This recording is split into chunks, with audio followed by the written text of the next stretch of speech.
നമുക്ക് ബാലിന്റെയും ഗോമതിയുടെ ഇന്നത്തെ നല്ലൊരു കഥ കേട്ടാലോ? വീഡിയോ ഇഷ്ടപ്പെടുവാണെങ്കിൽ ഒന്ന് ലൈക്ക് ചെയ്ത് ഹൈപ്പ് ചെയ്യാൻ മറക്കരുത്. ആദ്യമായി കാണുന്നവരാണെങ്കിൽ സബ്സ്ക്രൈബ് ചെയ്യാനും മറക്കരുത് കേട്ടോ.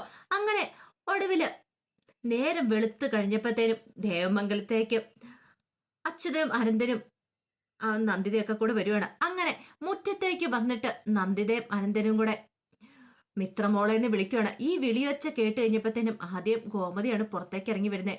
ഗോമതി നോക്കിക്കഴിഞ്ഞപ്പോൾ അവരൊക്കെ നിൽക്കുന്നു. ഗോമതിക്ക് എന്തോ പെട്ടെന്ന് വല്ലാത്തൊരു ബുദ്ധിമുട്ട് തോന്നി. ഒരപകടം. ഒരു കാര്യമില്ലാതെ അവർ രാവിലെ ഇങ്ങോട്ടേക്ക് വരത്തില്ലോ. പെട്ടെന്ന് അകത്തേക്ക് നോക്കി ബാലേട്ടാന്ന് പറഞ്ഞ് വിളിക്കുകയാണ്. അപ്പോഴേക്കും ബാലനും അങ്ങോട്ടേക്ക് ഇറങ്ങി വന്നു. ആ സമയത്ത് നന്ദിത വീണ്ടും മോളെ മിത്രയെന്ന് വിളിച്ചു. അപ്പോഴേക്കും മിത്ര അകത്തായിരുന്നു. മിത്ര കേട്ടു തന്റെ അമ്മയുടെ വിളിവെച്ച പെട്ടെന്ന് തന്നെ പുറത്തേക്ക് ഇറങ്ങി വന്നു. അവരെ കണ്ടു കഴിഞ്ഞപ്പോ മിത്രയ്ക്ക് ഭയങ്കര സന്തോഷം. മിത്ര അങ്ങോട്ട് ഓടി ഇറങ്ങി ചെന്നു. ഓടി ഇറങ്ങി ചെന്ന് കഴിഞ്ഞപ്പോഴത്തേനും നന്ദിത ഭയങ്കര സന്തോഷത്തോടുകൂടി ചേർത്ത് പിടിക്കുകയാണ്. ആ സമയത്ത് മിത്ര പറഞ്ഞു, ബാ, ഇതെന്താ നിങ്ങൾ ഇവിടെ നിൽക്കുന്നേ, അകത്തേക്ക് കയറി വരാൻ പറഞ്ഞു. അച്യുതൻ രാശ്രിയും എന്റെ അമ്മയ്ക്ക് ഒരടി മാറി പിന്നിലേക്കാണ് നിൽക്കുന്നത്. അവരാരും മുറ്റത്തേക്ക് കയറിയില്ല.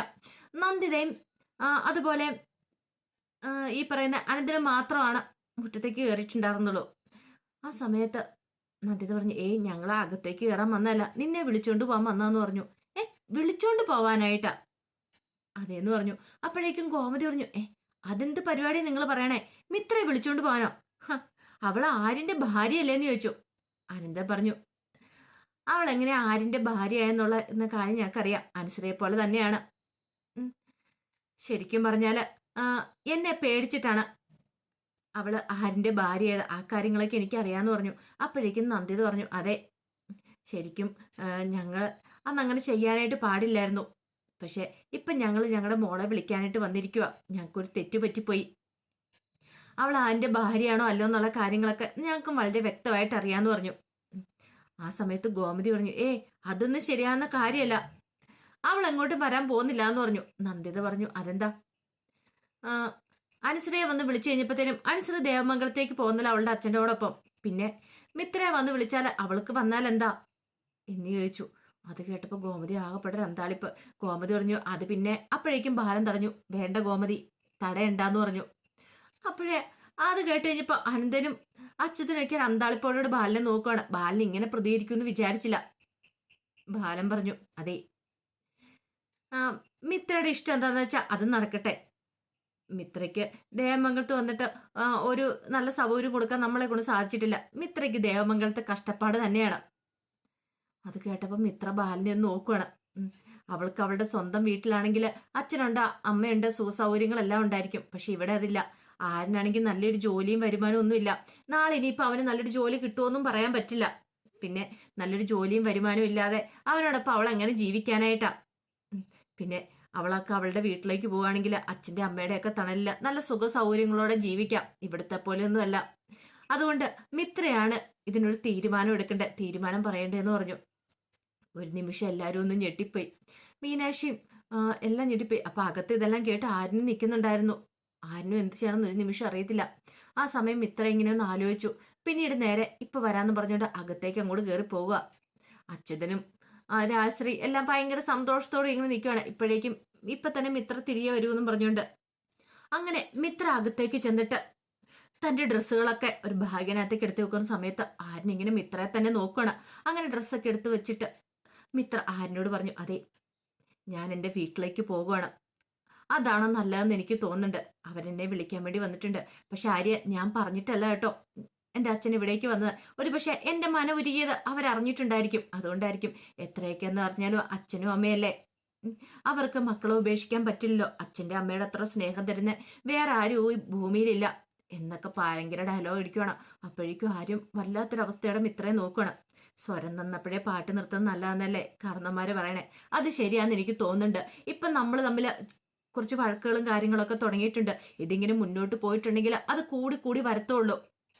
ചിലപ്പം അതോടുകൂടി ജീവിതം തീരുകയും ചെയ്യും. വെറുതെ എന്തിനാ അങ്ങനെ ഒരു പ്രശ്നം ഉണ്ടാക്കി ഇവിടെ ജീവിക്കുന്നേ? ദേവമംഗലത്തിന്റെ വിശുദ്ധി കളയാൻ ഞാൻ ആഗ്രഹിക്കുന്നില്ല. അതുകൊണ്ട് തന്നെ ഞാൻ ഇറങ്ങിയേക്കാന്ന് വെച്ചത്.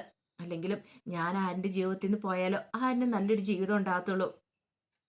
ഞാനിവിടുന്ന് പോയെന്ന് വിചാരിച്ചോണ്ട് അതെ ആരും വിഷമിക്കേണ്ട കാര്യമൊന്നുമില്ല കേട്ടോ.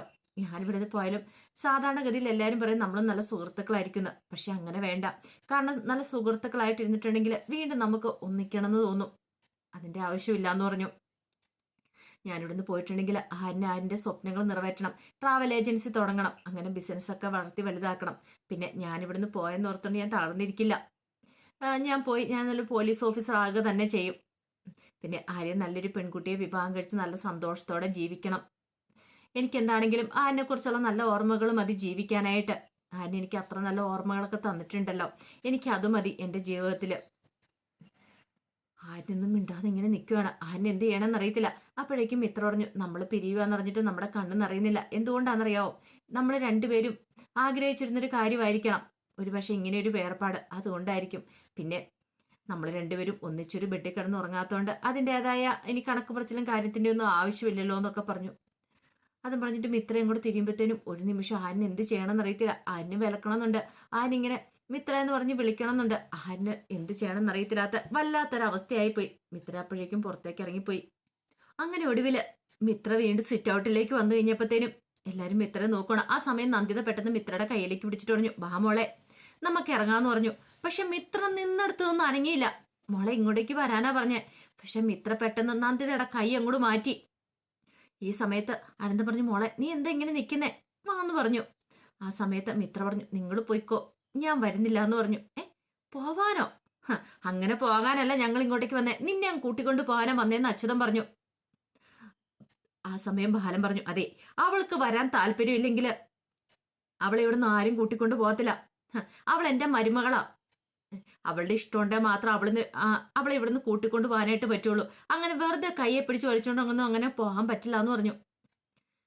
ഈ സമയത്ത് ആനന്ദം പറഞ്ഞു, മോളെ നിനക്ക് ഇവിടെ എന്താ ഇരിക്കുന്നേ? കാരണം നീ ആരിന്റെ ഭാര്യയൊന്നും അല്ലോ, നിങ്ങൾ തമ്മിലുള്ള കല്യാണമൊന്നും കഴിഞ്ഞിട്ടില്ലോ. അതുകൊണ്ട് നീ ഞങ്ങളോടൊപ്പം വാ. നിനക്ക് എന്ത് പ്രശ്നം ഉണ്ടെങ്കിലും ദേ അച്ഛനും അമ്മയുണ്ട്, ഞങ്ങൾ നോക്കിക്കോളാന്ന് പറഞ്ഞു. മിത്ര പറഞ്ഞു, അതെനിക്കറിയാം, എന്ത് പ്രശ്നം ഉണ്ടെങ്കിലും നിങ്ങൾ നോക്കൂന്ന് എനിക്കറിയാം. ഇപ്പൊ നിങ്ങൾ എന്നെ കാണാൻ വന്നല്ലോ, മിത്രയിൽ നിന്ന് വിളിച്ചല്ലോ, അതെന്നെ വലിയ ഭാഗ്യമായിട്ടാ ഞാൻ കരുതുന്നേ. ആ സമയം അച്യുതൻ പറഞ്ഞു, എങ്കിലും ഒരു നിമിഷം പോലും ഇവിടെ നിൽക്കണ്ട, പെട്ടെന്ന് തന്നെ വരാൻ പറഞ്ഞു. ബാലിനെ എതിർത്ത് കഴിഞ്ഞപ്പോഴത്തേനും മിത്ര പറഞ്ഞു, അങ്കിളെ ഞാനൊന്ന് സംസാരിക്കട്ടെ. അതെ നിങ്ങൾ ഇങ്ങനെ ഒച്ചപ്പാടും ബഹളമൊന്നും ഉണ്ടാക്കരുത്, എനിക്ക് പറയാനുള്ളത് ഞാനൊന്ന് പറഞ്ഞോട്ടെ എന്ന് പറഞ്ഞു. അച്ഛൻ പറഞ്ഞല്ലോ എന്ത് പ്രശ്നം ഉണ്ടേലും നിങ്ങൾ എനിക്കുണ്ടെന്ന്. ആ ഒരു വിശ്വാസം അതെന്താണെങ്കിലും എനിക്കുണ്ട്. പക്ഷെ ഒരു കാര്യമുണ്ട്, നിങ്ങളൊരു കാര്യം വിചാരിക്കണം. ആരിനും ഞാനും തമ്മിലുള്ള ബന്ധത്തെക്കുറിച്ച് നിങ്ങൾ അറിയണം എന്നൊക്കെ പറഞ്ഞു. ഇത് കേട്ട് കഴിഞ്ഞപ്പോഴത്തേനും അവരിങ്ങനെ നോക്കുകയാണ്. ആ സമയത്ത് അച്യുതൻ പറഞ്ഞു, അനുവിനെ വന്ന് വിളിച്ച ഉടനെ അനു ഇങ്ങോട്ടേക്ക് തിരികെ പോന്നല്ലോ. അങ്ങനെ ഒരു ബന്ധമല്ലേ നിനക്ക് ആരിനുമായിട്ടുള്ളത്, പിന്നെ നീ എന്തിനാ ഇവിടെ നിൽക്കുന്നേ? അങ്ങനെയല്ല ചെറിയച്ച, അതല്ല കാര്യം. എന്റെ ആരിന്റെ വിവാഹം കഴിഞ്ഞിട്ടുണ്ട്. ഗുരുവായൂർ വെച്ച് എന്റെ ആരിന്റെ വിവാഹം കഴിഞ്ഞാണ്. അന്ന് രജിസ്റ്ററിലൊക്കെ ഒപ്പിട്ടാന്ന് പറഞ്ഞു. അച്യുതൻ പറഞ്ഞു, അതാണോ കാര്യം? അതൊരു ഡിവോഴ്സാ തീരെന്ന് പ്രശ്നമല്ലേ ഉള്ളൂ. കോമന്ത് പറഞ്ഞു, ഡിവോഴ്സ് ചെയ്യാനോ? നിങ്ങൾ എന്തൊക്കെയാ പറയണേ? ഓഹോ, അപ്പൊ എന്റെ ആരിനെ മിത്രയും തമ്മിൽ അകറ്റാനായിട്ടാണോ നിങ്ങൾ ഇങ്ങോട്ടേക്ക് വന്നിരിക്കുന്നേ? ആ സമയത്ത് ആര്യം പറഞ്ഞു, ചെറിയച്ച എന്റെ കഴുത്തിൽ താലി കെട്ടിയ ആളാ ആരിന്. അനുശ്രീയുടെ കാര്യം അങ്ങനെയല്ല. അനുശ്രീയുടെ സാഹചര്യത്തിൽ അനുശ്രീ സ്വയം എടുത്ത് ആ താലി എടുത്ത് കഴുത്തേ കിട്ടുമായിരുന്നു. പക്ഷെ ഞാൻ അങ്ങനെയല്ല, എന്റെ കാര്യം അങ്ങനെയല്ല. ഗുരുവായൂർ വെച്ച് ആരിന് എന്റെ കഴുത്തിൽ താലി ആർത്തിയത്. പിന്നെ എന്റെ സംഭവത്തോടും ഇഷ്ടത്തോടും കൂടിയിട്ടാ ഞാൻ ഇവിടേക്ക് ജീവിക്കാൻ വേണ്ടി വന്നത്. എന്നെ ആരും നിർബന്ധിച്ച് ഇങ്ങോട്ട് കൂട്ടിക്കൊണ്ട് വന്നതുമല്ല. ഞാനിവിടെ വരണ സമയത്ത് കൃഷ്ണമംഗലത്തെ പോലെ തന്നെ ദേവമംഗലത്തും പ്രശ്നങ്ങളും കാര്യങ്ങളും ഒക്കെ ഉണ്ടായിരുന്നു. പക്ഷെ എന്നെ ആരും ഒരു വാക്കുകൊണ്ട് പോലും ഇന്നേരം നോവിച്ചിട്ടില്ല. അപ്പച്ചയാണെങ്കിലും ശരി എന്നെ എപ്പോഴും ചേർത്ത് പിടിച്ചിട്ടേ ഉള്ളൂ. ഒരു വാക്കുകൊണ്ടോ നോക്കുകൊണ്ടോ ഒന്നും അങ്ങനെ കരുതിയിട്ടില്ല. മരുമകളായിട്ടല്ല, മകളായിട്ട് അപ്പച്ചി എന്നെ കണ്ട്. അതുപോലെ തന്നെ അങ്കിള് എനിക്കൊരു വിഷമം വന്നിട്ടുണ്ടെങ്കിൽ എന്താ മോളെന്ന് ചോദിച്ചിട്ടുള്ളൂ എന്റെ കണ്ണീരൊപ്പാനായിട്ട്. അതുപോലെ തന്നെയായിരുന്നു എന്റെ ഏട്ടത്തിമാരും എന്നോടൊപ്പം എന്ന് നിന്നിട്ടുള്ളൂ. എനിക്ക് എന്ത് പ്രശ്നം വന്നാലും അവരെന്നോടൊപ്പം ഉണ്ടായിരിക്കും.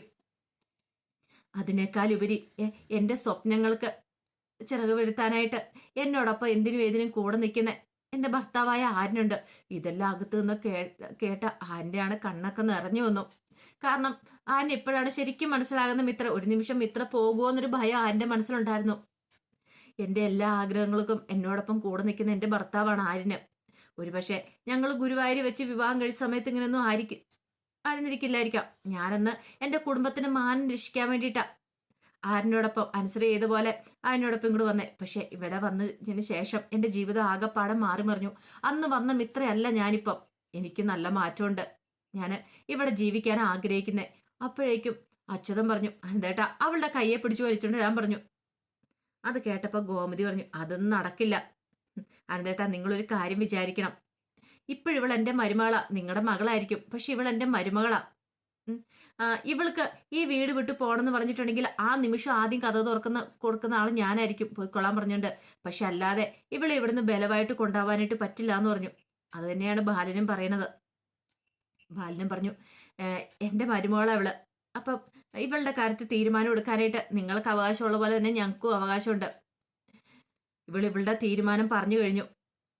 ഇതെല്ലാം കേട്ട് കഴിഞ്ഞപ്പോഴത്തേനും അച്യുതനും രാജശേഖരോടും ഒട്ടും സഹിച്ചില്ല. ഇന്ദിരാമയ്ക്ക് ഭയങ്കര സന്തോഷമായിരുന്നു. ഇന്ദിരാമ ആദ്യമേ തന്നെ പറഞ്ഞ് പോയി വിളിക്കേണ്ട, വെറുതെ വിളിച്ച് നാണം കണ്ടാന്ന് പറയുകയും ചെയ്തതാ. ഈ സമയം മിത്ര പറഞ്ഞു, അച്ഛനും അമ്മയും എന്ന് എനിക്ക് എന്ത് പ്രശ്നം ഉണ്ടായാലും എന്നോടൊപ്പം കൂടെ നിൽക്കുമല്ലോ എന്ന് പറഞ്ഞാൽ എനിക്ക് ഒത്തിരി സന്തോഷമുണ്ട്. നിങ്ങൾ ഇടയ്ക്കിടയ്ക്ക് എന്നെ ഒന്ന് കാണാൻ വരണം, എൻ്റെ സുഖവിവരങ്ങളൊക്കെ അന്വേഷിക്കണം. എനിക്ക് അത്ര മാത്രം മതി. എനിക്ക് ഈ വീട്ടിൽ ഒരു പ്രശ്നവും ഒരു കുഴപ്പമില്ല. ഞാൻ നല്ല സന്തോഷത്തിൽ തന്നെ ഇവിടെ കഴിയണേ. അതുകൊണ്ട് ഞാൻ ഇവിടെ കഴിയാനായിട്ട് ആഗ്രഹിക്കണമെന്ന് പറഞ്ഞു. അകത്ത് നിന്നിരുന്ന ആര്യന് ഭയങ്കര സന്തോഷമായി. അതിൻ്റെ കണ്ണൊക്കെ നിറഞ്ഞു വന്നു. ആര്യം പ്രതീക്ഷിച്ചുകൊണ്ടിരുന്നേ മിത്ര ഇപ്പൊ ഭാഗമൊക്കെ എടുത്ത് പോകുന്ന വിചാരിച്ചുകൊണ്ടിരുന്നേ. പക്ഷെ നേരെ ഓപ്പോസിറ്റാ സംഭവിക്കുന്നത്. അപ്പൊ അതിന്റെ കഥകളൊക്കെയാണ് നമ്മളിന്ന് കാണുന്നത്. ഇതിന്റെ ബാക്കി വിശേഷങ്ങളുമായിട്ട് വൈകുന്നേരത്തെ പ്രമോയി വരാട്ടോ. ഒരിക്കൽ കൂടി എല്ലാവർക്കും ശുഭദിനം നേർന്നുകൊണ്ട് നിർത്തുന്നു. നന്ദി.